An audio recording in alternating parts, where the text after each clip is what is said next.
আসন্ন 4 পুরসভার ভোটের নিরাপত্তায়ও রাজ্য পুলিশ।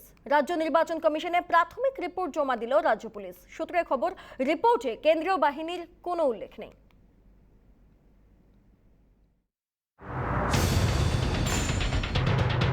আদালতের নির্দেশ, কমিশনের আশ্বাস, তা সত্ত্বেও পুরো ভোটে কলকাতা দেখেছে হিংসার চেনা ছবি। রাজ্যের বাকি পুরসভাগুলির ভোটেও তাই কেন্দ্রীয় বাহিনী মোতায়েনের দাবিতে সরব বিরোধীরা। তবে 22শে জানুয়ারি শিলিগুড়ি, আসানসোল, চন্দননগর ও বিধাননগরের পুরো ভোটও রাজ্য পুলিশ দিয়েই হতে চলেছে। কমিশন সূত্রের খবর, প্রতিটি ভোট কেন্দ্রে থাকবে সশস্ত্র পুলিশ বাহিনী। লাঠিধারী পুলিশ ভোটারদের লাইন নিয়ন্ত্রণ করবে। পুরো ভোটের নিরাপত্তায় থাকবে মোট 10,000 পুলিশ। 9,000 পুলিশ মোতায়েন করা হবে, বাকি 1,000 পুলিশ রিজার্ভে থাকবে। সূত্রের খবর, রাজ্য পুলিশের তরফে কমিশনে জমা পড়া প্রাথমিক রিপোর্টে কেন্দ্রীয় বাহিনীর কোনো উল্লেখই নেই, যা ঘিরে শুরু হয়েছে রাজনৈতিক চাপানুতর। মানুষ বেরোবেন না, মানুষ আতঙ্কিত। তৃণমূল কংগ্রেস এটাই চাইছে এবং নির্বাচন কমিশন বা রাজ্য নির্বাচন দফতর তারা অত্যন্ত স্বচ্ছতার সঙ্গে, সততার সঙ্গে, দ্রুততার সঙ্গে বিরোধীরা যাতে প্রচার করতে না পারে সেই ব্যবস্থা তারা করে দিয়েছেন। তারা চাইছেন আরেকটা জনগণতান্ত্রিক ভোট, যে ভোট হয়েছে কলকাতা কর্পোরেশনে। আমরা কিচ্ছু না করে নমিনেশন জমা দিলেই সব সিটে জিততাম। মানুষ তৃণমূলের 144-এ 3টে আসন পেল, এখানেও তাই রেজাল্ট হতো, হবেও। তবে রাজ্য নির্বাচন কমিশন সূত্রের খবর, আদালতের নির্দেশে আসন্ন পুরো ভোটেও প্রতিটি বুথে থাকবে সিসিটিভি। বিট্টু রায় চৌধুরী, রিপাবলিক বাংলা। বাম গড়ে ফুটেছে পদ্ম। শিলিগুড়ির বুকে আধিপত্য বিস্তার করেছে বিজেপি, তাই হারানো জমি পুনরুদ্ধারে মরিয়া বাম শিবির। এবারে শিলিগুড়ি পুর নির্বাচনে একগুচ্ছ উন্নয়নের প্রতিশ্রুতিতে তৈরি হয়েছে বামেদের নির্বাচনী ইস্তেহার। প্রকাশের আগেই যা তুলে ধরে রিপাবলিক বাংলা। পুরো নির্বাচনে প্রচারে ঝড় তুলছে বাম শিবির। জনসংযোগে লাগাতার পথে প্রচারে সামিল হয়েছেন শিলিগুড়ির বাম প্রার্থী অশোক ভট্টাচার্য। এক কথায় বাম দুর্গে ফোটা পদ্ম উপড়ে ফেলতে মরিয়া বাম শিবির। অন্যদিকে কংগ্রেস ও তৃণমূলকে কোণঠাসা করতেও মরিয়া সিপিএম। পুরো নির্বাচনকে তাই পাখির চোখ করে একগুচ্ছ উন্নয়নের প্রতিশ্রুতিতেই তৈরি হয়েছে বামেদের নির্বাচনী ইস্তেহার। মঙ্গলবার প্রকাশিত হওয়ার আগেই যা হাতে এলো রিপাবলিক বাংলার। বামেদের ইস্তেহারে দেয়া হয়েছে নিকাশি, যানজট সহ একাধিক সমস্যার সমাধানের প্রতিশ্রুতি।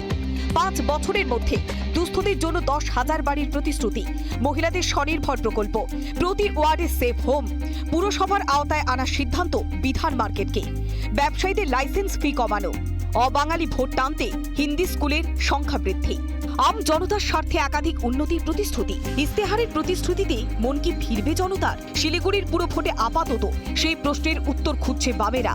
প্রিয়াঙ্কা রায়, রিপাবলিক বাংলা। কোভিড বিধি ভাঙার অভিযোগ। আসানসোলে দিলীপ ঘোষের প্রচার বন্ধ করার নির্দেশ দিল প্রশাসন। দিলীপ ঘোষের অভিযোগ, ভয়ে শাসক দলই প্রচার বন্ধ করাচ্ছে।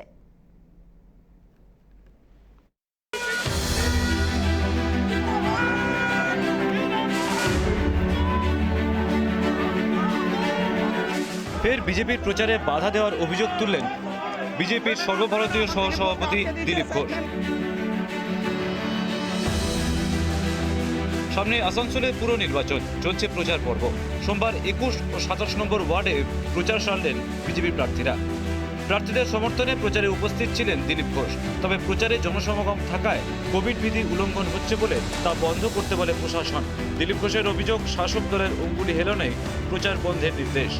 কিন্তু এই লোক দেখে টিএমসির অসুবিধা হচ্ছে, পুলিশ দিয়ে আমাদের আটকাবার চেষ্টা হচ্ছে। এত লোক নিয়ে যাওয়া যাবে না। আমরা বললাম আপনারা সবাইকে আটকান, আমরা তো রাস্তায় হাঁটছি, নমস্কার করছি। পুলিশ তো নয়, টিএমসি ভয় পাচ্ছে বিজেপির এই যে বিরাট উন্মাদনা, এত ভিড়।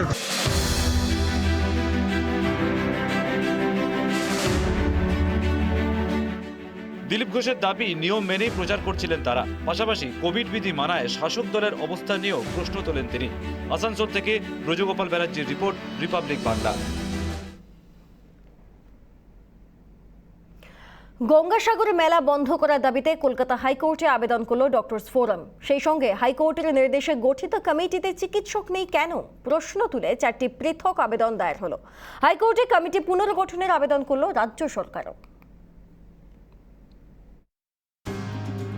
জনস্বার্থ মামলার প্রেক্ষিতে শর্ত সাপেক্ষে গঙ্গাসাগর মেলা আয়োজনের অনুমতি দিয়েছে কলকাতা হাইকোর্ট। সেই সঙ্গে পরিস্থিতি পর্যালোচনার জন্য একটি কমিটি গঠনের নির্দেশও দিয়েছে আদালত। তবে সেই কমিটিতে নেই কোনো চিকিৎসক। জনস্বাস্থ্যের মতো বিষয়টিকে মাথায় রেখে গঠিত কমিটিতে কেন কোনো চিকিৎসক নেই প্রশ্ন তুলে হাইকোর্টে দায়ের হলো 4টি আবেদন।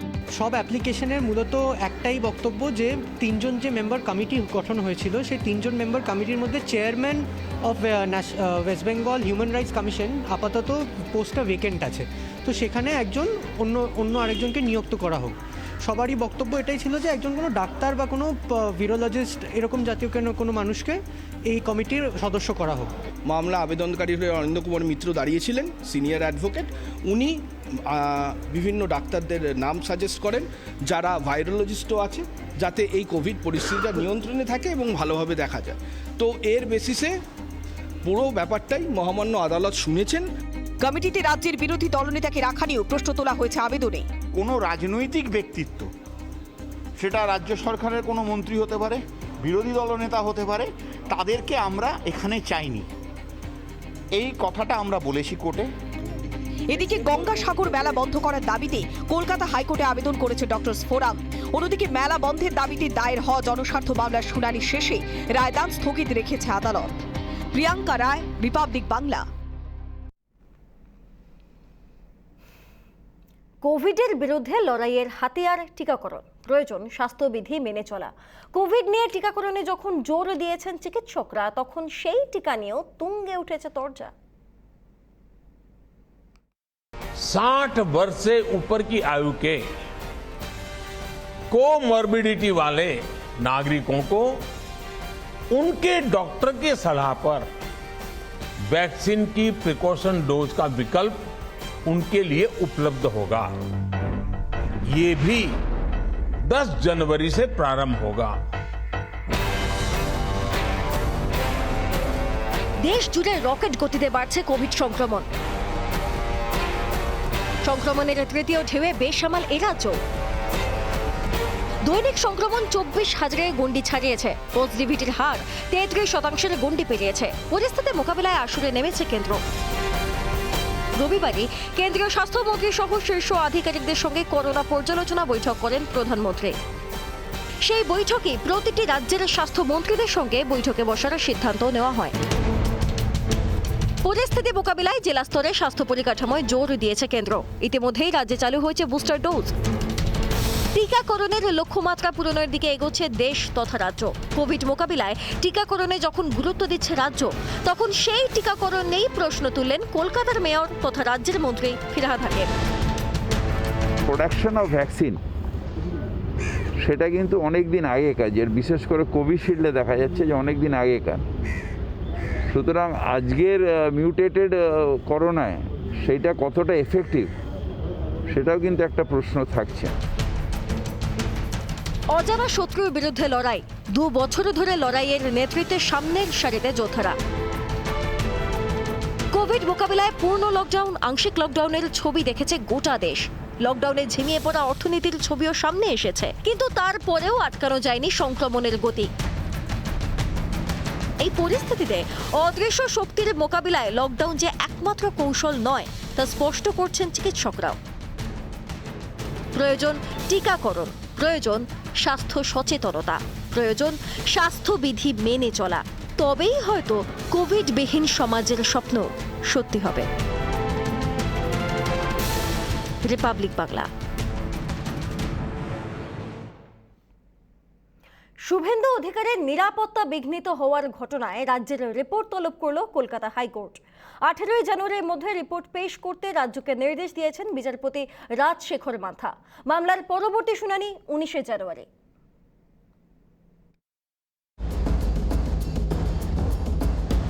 গত শুক্রবার 7 জানুয়ারি নেতায় যাওয়ার পথে ঝিটকার জঙ্গলে শুভেন্দু অধিকারীর কনভয় আটকায় পুলিশ। পুলিশের সঙ্গে বচসায় জড়িয়ে পড়েন তিনি।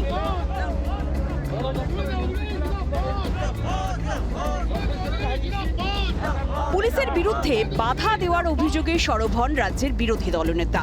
ঘটনায় তার নিরাপত্তা বিঘ্নিত হওয়ার অভিযোগে কলকাতা হাইকোর্টের দ্বারস্থ হয়েছেন শুভেন্দু অধিকারী।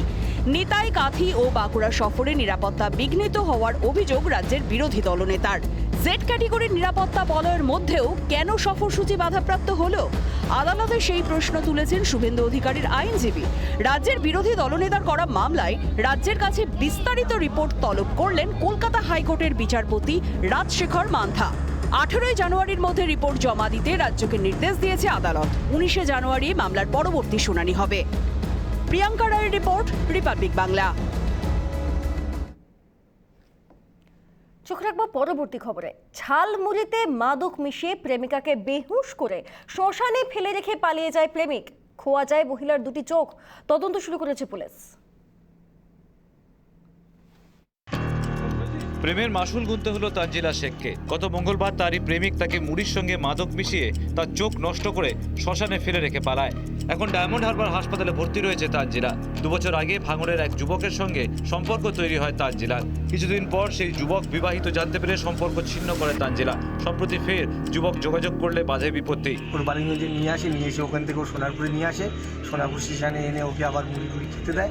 খেতে দেওয়ার পরে আবার ওখান থেকে ও আর কি জ্ঞান হারিয়ে ফেলে, জানে না ও কোনো কী ঘটনা ঘটেছিল আর জানে না। যখনই ও জ্ঞান ফেরে তখন ভোরের দিকে পরের দিন ও কাশিয়াডাঙ্গা শ্মশানের পাশে ভাঙড় থানার মধ্যে ওখানে ও বিব্রস্ত অবস্থায় পড়েছিল।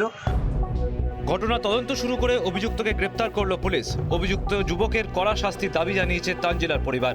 রঞ্জিত সর্দারের রিপোর্ট, রিপাবলিক বাংলা। মেয়ে জামাইয়ের বিরুদ্ধে স্বনির্ভর গোষ্ঠীর টাকা আত্মসাতের অভিযোগ। অপমানে আত্মঘাতী বাবা, মা ও ভাই। ফেসবুক লাইভে এসে আত্মঘাতী হন 3 জন। দক্ষিণ 24 পরগনার কুলপির নস্করপাড়ার ঘটনায় 5 জনকে গ্রেফতার করেছে পুলিশ। এই এলাকাটি কুলপি থানার অন্তর্গত নস্করপাড়া এলাকা। এখানে বাপের বাড়ি।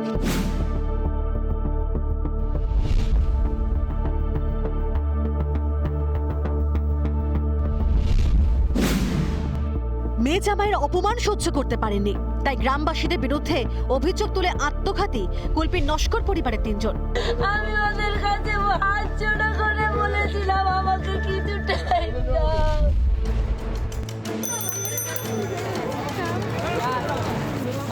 ঘটনা ঘটেছিল।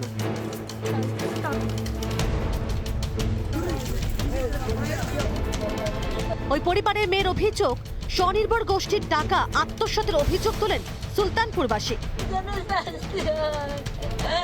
তাদের জন্য শাস্তি হয়। আমার উপর অত্যাচার করেছে। অভিযোগ, মেয়ে জামাইয়ের অপমান সহ্য করতে না পেরে আত্মহত্যা করেন শ্যামল নস্কর, তার স্ত্রী ও ছেলে। এই কষ্টটা ওরা সহ্য করতে পারেনি, এমনকি আমার গোপন অঙ্গেও আঘাত করে ওরা। এটা সহ্য না করতে পেরে ওরা আত্মহত্যা করতে বাধ্য হয়েছে। যারা অভিযুক্ত, বাকি যারা মূল অভিযুক্ত, তাদের খোঁজ করছে তদন্তকারীরা। নস্কর পরিবারের মেয়ের অভিযোগ, স্বনির্ভর গোষ্ঠীর টাকা তিনি ব্যাংকে জমা দিয়েছেন। নভেম্বর মাস পর্যন্ত তার রিসিপ্ট কপিও রয়েছে, কিন্তু ব্যাংকের আপডেট সমস্যার জন্য পরের কপি দিতে পারেনি। আমার বিরুদ্ধে সিসি ক্যামেরাগুলো রেখে দিয়েছে আর নিজেদেরগুলো সব ডিলিট করে দিয়েছে। আর একটাও আমি যে টাকা জমা দিয়েছি আমার কাছে রিসিপ্ট কপি আছে, কিন্তু জমার ভাউচার ব্যাংকে নেই। বলে ওই স্ট্যাম্প সই সব জাল, অথচ নিজেরাই করে দিয়ে আমার হাতে দিয়েছে। আর এমনকি অ্যাকাউন্টে মোট কত ব্যালেন্স আছে তাও বলে দিয়েছে। এই আধুনিক সমাজে মানুষ কত হিংস্র হতে পারে, যার জন্যে প্রাণ চলে গেল 3টি। ভিডিও জার্নালিস্ট রোহিত গণের সঙ্গে সৈকত, রিপাবলিক বাংলা, কুলপি।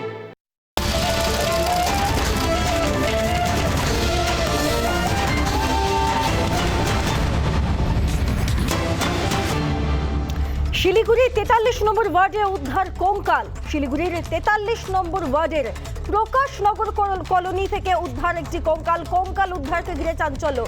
সঙ্গে রয়েছেন ফোন লাইনে প্রতিনিধি উদয়ন। কোথা থেকে এই কঙ্কাল উদ্ধার হয়েছে আর কি তথ্য পাওয়া যাচ্ছে এই কঙ্কাল সম্পর্কে? দেখো, শিলিগুড়ির এটা উদ্ধার হয়েছে বাঘাযতীন কলোনি থেকে। তো সেখানে থেকে উদ্ধার হয় কঙ্কাল, এবং কঙ্কালটি যে থাকতো, যে ওর নাম হচ্ছে হলো জ্যাস, তো ও থাকতো হচ্ছে হলো প্রেমিকার সাথে। মানে বিয়ে করেনি অথচ প্রেমিকার সাথে থাকতো এবং 4 বছর ধরে মানে এই কলোনিতে ছিল। তো এখন 4 বছরে থাকার বেশ, জন্য অর্থাৎ সবাই পুলিশ গোটা ঘটনার তদন্ত করছে। তোমাকে আপাতত ধন্যবাদ উদয়ন। চোখ রাখবো পরবর্তী খবরের দিকে। দরজা বন্ধ করে প্রিন্সিপালকে বেধড়ক মারধরের অভিযোগ কলেজের হিসাব রক্ষকের বিরুদ্ধে। বাঁচাতে গেলে বাকি কর্মীদেরও কাটারি নিয়ে আক্রমণের অভিযোগ। যোগেন্দ্রনাথ মণ্ডল স্মৃতি মহাবিদ্যালয়ের হিসাব রক্ষকের কাণ্ড কারখানায় হতবাক কলেজের বাকি কর্মীরা। গোপালনগরের যোগেন্দ্রনাথ মণ্ডল স্মৃতি বিদ্যালয়ের প্রিন্সিপালের ঘর থেকে চিৎকারের শব্দ ভেসে আসে। কলেজের বাকি কর্মীরা দৌড়ে প্রিন্সিপালের রুমে আসেন। বন্ধ দরজা ভেঙে ভেতরে ঢুকতেই হতবাক সকলে। তাদের অভিযোগ, প্রিন্সিপালকে তখন এলোপাতাড়ি কিল ঘুষি মারছেন কলেজেরই হিসাব রক্ষক। এই ওপাশ থেকে আমার উপর অ্যাটাক করলেন। অ্যাটাক করতে আমি ভয়ে সরিয়েও দিলাম ওনাকে। তারপর আমি এদিক দিয়ে সরে যেতে চাইছি ভয়ে, ও উঠে গেছে। তখন উনি আরও এগিয়ে এসে এই দরজা খুলবে না কেউ, ওকে বললো দরজা খুলবে না। আমি ওর বাঁচাও করছি, দরজা খুলতে দিচ্ছে না, আমাকে অসম্ভব মারতে শুরু করলো। বাঁচাতে গেলে কাটারি নিয়ে সহকর্মীদের উপর আক্রমণ করেন অভিযুক্ত। বেগতিক দেখে পুলিশে খবর দেওয়া হয়। পুলিশ অভিযুক্ত হিসাবরক্ষক রণপতি রায়কে আটক করে। প্রিন্সিপাল স্যারকে মেরেছে রণপতি দা। তারপরে কি কথা হতে হতে ওনারা দুজনে হয়তো ওই যে ওনার ভাইপো কাজে ঢুকতে পারেনি, হয়তো সেই রাগ থাকতে পারে, এর জন্য স্যারেরা উপরে অ্যাটাক করেছে, স্যারকে চর মেরেছে এখানে। অন্যদিকে হিসাব রক্ষকের কর্মকাণ্ডের কারণ নিয়ে ধোঁয়াশা তৈরি হয়েছে। অভিযুক্তকে জিজ্ঞাসাবাদ করে আক্রমণের কারণ জানতে চাইছে পুলিশ। গোপালনগর থেকে টিটপ বিশ্বাসের রিপোর্ট, রিপাবলিক বাংলা। আবারও উত্তরবঙ্গে তৃণমূল বিজেপি সংঘাতের চিত্র। বিজেপি কর্মীর উপর হামলার অভিযোগ তৃণমূলের বিরুদ্ধে। অভিযোগ অস্বীকার ঘাসফুল শিবিরের। ফের উত্তরবঙ্গে আক্রান্ত বিজেপি কর্মী ও তার পরিবার। দিনহাটার বোর্ডিংপাড়া এলাকার যুব মোর্চার জেলা কমিটির সদস্য মুন্না সাহের ওপর হামলা চালানোর পাশাপাশি তার পরিবারকে মারধরের অভিযোগ ওঠে। মুন্না সাহের অভিযোগের তীর বিধায়ক উদয়ন গুহর বিরুদ্ধে। সেখানে বোর্ডিংপাড়া ক্লাবে যারা তৃণমূলের সদস্য আর কি, মানে উদয়ন গুহ বাহিনী আর কি, তারা আমার উপর অকথ্য অত্যাচার করে আর কি। এবং দেখেন আপনাদের হাত একদম, সেই কথা শুনে আমার মা এবং বাবা হয়তো হসপিটালে ভর্তি আছে এখন পর্যন্ত। অভিযোগ অস্বীকার করেছেন কোচবিহার জেলা তৃণমূল কংগ্রেসের সাধারণ সম্পাদক আব্দুল জলিল আহমেদ। এখানে তৃণমূল এর সঙ্গে কোনো সম্পর্ক নাই, এগুলো বিজেপির নিজেদের গোষ্ঠীদ্বন্দ্বের ফলে হয়েছে। এরা নিজেরাই করে মিথ্যামিথ্যি আমাদের তৃণমূলের পক্ষে, তৃণমূলের বিরুদ্ধে বলে। বিধানসভা নির্বাচন মিটলেও মিটছে না ভোট পরবর্তী হিংসার অভিযোগ, পাল্টা অভিযোগের পালা। কোচবিহার থেকে কিংশুক দত্তের রিপোর্ট, রিপাবলিক বাংলা।